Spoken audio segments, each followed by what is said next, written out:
మా సోషల్ మీడియాలో గత 2 రోజులు ఒకటే వైరల్ అవుతుందమ్మా. ఫోక్ డాన్సర్ గురించి ఏం చెప్తారు దాని గురించి? ఫోక్ డాన్సర్ గురించి ఏం చెప్తున్నానంటే నేను ముందు మాధురి గారికి నా సపోర్టు. ఎందుకని? ఎందుకంటే ఒక ఆడపిల్లగా ఆమె అక్కడ తప్పు చేయలే. చూసే వాళ్ళకి కళ్ళకి ఇద్దరు ఒకే రూమ్ లో కనపడితే వాళ్ళకి తప్పు జరిగింది అనుకుంటారు. ఒకవేళ తప్పు ఉంటే ఉండవచ్చు, ఉండా కూడా ఇద్దరికి వేయాల్సిన శిక్ష ఒక్కరికే వేసింది వాళ్ళ భార్య వచ్చి, ఈశ్వర సాయి గారి భార్య వచ్చి. అక్కడ ఆమె హైలైట్ అయిపోయింది అంతే. ఈశ్వర సాయి గారి భార్య చేసింది పెద్ద తప్పు, బైరే ఎలిగేషన్ చేసింది. నెక్స్ట్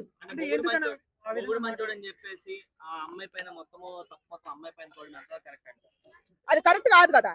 ఇప్పుడు మొగుడేం పతిత్తని చెబుతుంది, ఈ అమ్మాయినేం బైరేగింగ్ చేసింది. ఏం నిరూపించాలని? అప్పుడు మరి మొగుడు మంచోడు అయితే ఈడియాలు తీసి ఎందుకు పెట్టింది? ఈడియా తీసి అసలు పెట్టకూడదు కదా.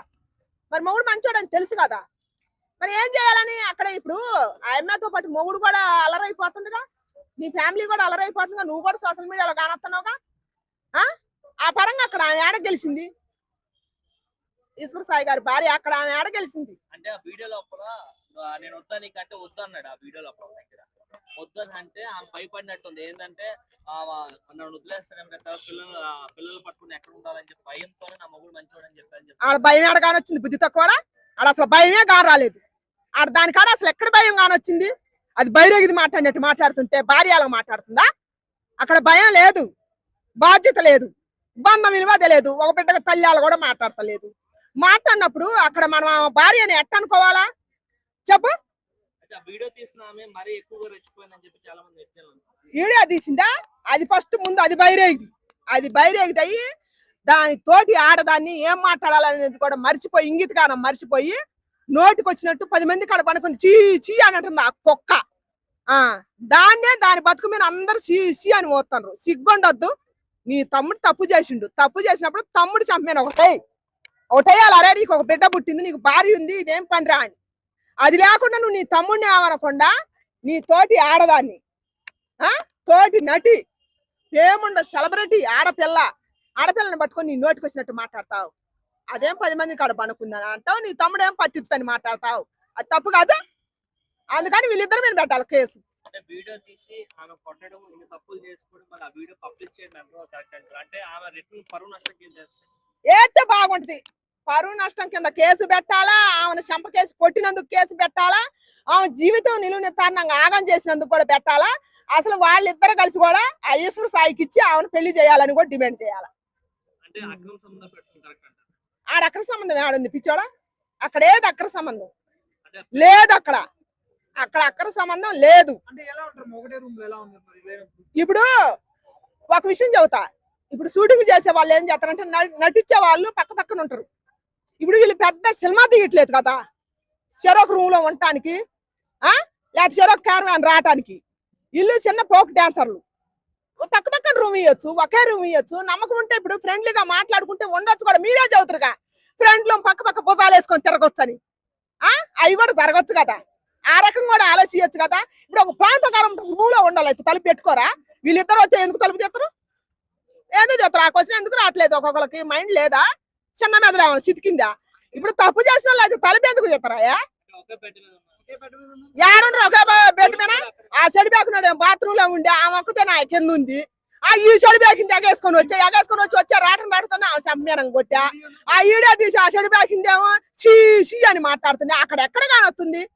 ఏం కానొస్తుంది అక్కడ? రూమ్ లో బాబు అంటే అక్కడ కూర్చోబెట్టింది. అక్కడ అసలు రూమ్ లోకి బాబు ఎట్టొచ్చినట్టు ఎట్టో. ఇప్పుడు ఒక ఆడదానికి అక్కడికి వచ్చేటప్పుడు మగోడు బాబుని ఎత్తుకొని వస్తాడా? నువ్వు కూడా రారా నాయమటి అని చెప్పు. అక్కడ అర్థమవుతుంది కదా, ఆ పరంగా అర్థమవుతుంది కదా. ఒక్కొక్కరికి షార్ట్ వేసుకుందాయా నాయన. దయచేసి మనకు అందరికీ ఆడవాళ్ళు ఉంటారు ఇళ్లలో, అర్థం చేసుకోరు. ఒక సెలబ్రిటీ అయితే మాత్రం మనం నోటికి వచ్చినట్టు మాట్లాడకూడదు. ఒకసారి మన కళ్ళు కూడా మనల్ని మోసం చేస్తాయి తెలుసా? ఎవరు ఇప్పుడు ఇలా గత్తర్లు కాడ ఇప్పుడు ఆడవాళ్ళు ఏం చేస్తానంటే మగవాళ్ళు వేసుకున్నట్టు షార్ట్లు వేసుకుంటారు. దాని వల్ల కూడా తప్పులు జరిగిపోతున్నాయి. పూర్వం మా రోజుల్లో గిలక దాటలేదు, ఇప్పటికీ దాటదు. దాటితే పరుగు పోయిన కింద లెక్క అనుకుంటాం. సిగ్గుతో చేస్తారు కూడా. ఇప్పుడున్న ఆడవాళ్ళకి ఏడుంది అది మగవాళ్ళతో పాటు ఇడికి వేసుకొని తిరుగుతుంటే సిగ్గుమాలిని దాని వల్ల కూడా అపార్థం చేసుకుంటారు. మీరు చెప్పినట్టుగా ఆ. చెప్పొచ్చు కదమ్మా, ఈ రకంగా మేము కలిసి వాయా ఒక ఆడపిల్ల ఆగవాయా, ఇప్పుడు ఒక ఆడపిల్ల ఒంటరిగా ఉంది, వచ్చే రావటంతో అటాక్ చేసిండ్రు. అటాక్ చేసారు, ఏం మాట్లాడాలో తెలియకట్టు కూర్చుని పోయింది ఆమె. తర్వాత మాట్లాడుద్దాము ఆమె తర్వాత ఎవరు వాడికి దాని మీద ఉంది. ఆ సన్న నేను ఒకటి చెప్పనా, ఒక ఎదవ ఉంటాడు. ఇప్పుడు ఒక ఎదవ ఒక ఆడదాన్ని లొంగ తీసుకోవాలనుకో ఆ ఎదవ దాని మీద కన్నుంది. ఆ భార్య మీద ఏయో చెప్పొచ్చు, చెబుతుడు ప్రతి ఎదవ అదే చెబుతాడు. నేను ఎన్ని చెప్పాలి మీకు? ఒక ఆడదాన్ని లొంగ తీసుకోవాలంటే భార్య మీనో పిల్లల మీనో ఏదో ఒకటి వాడు కుంటి సాకులు చదువుతాడు. ఆ సన్నాచోడు ఆ బాడుకావు ఆ లంగా చెప్పిండు. ఏమన్నా ఒక చోట ఒక ఆడద పడిపోద్ది. పడిపోయినప్పుడు ఏం జరుగుతుంది? అప్పుడు ఆడదాందే తప్ప, వీడు తప్పు లేదా? వీడిని చెప్పు తీసుకొని కొట్టదా పిల్లము కొట్టుకుంటా ఆడదాన్ని ఎట్టంటది నమ్మగుడు పత్తి సంకలు ఎట్ట పెట్టుకొని పోతా చెడిపోయింది. అది తప్పు కాదా? మీరు ఎన్నిసార్లు 100 క్వశ్చన్లు వేసినా నేను దాన్ని అట్ట.